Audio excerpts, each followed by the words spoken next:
తుడా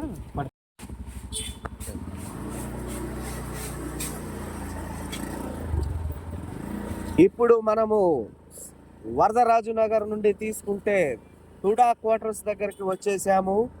ఈ తుడా క్వార్టర్స్ అంతా చీకటిమయంగా ఉంది. ఒక్క వీధి లైట్ కూడా ఇక్కడ దర్శనం ఇయ్యడం లేదు. ఇలాంటి పరిస్థితిలో మహిళలు, చిన్నపిల్లలు ఈ వైపు తిరగాలంటే భయభ్రాంతులకు గురవుతున్నారు. అంతేకాకుండా కొందరు పోకిరిలు కూడా అల్లర్లు చేసిన సంఘటనలు గతంలో మనం చూసాం. కావున అధికారులు స్పందించి ఈ వరదరాజు నగర్ మరియు తుడా క్వార్టర్స్ లో వీధి లైట్లు ఏర్పాటు చేయాలని శాన్వి న్యూస్ కి తెలియజేయడం జరిగింది.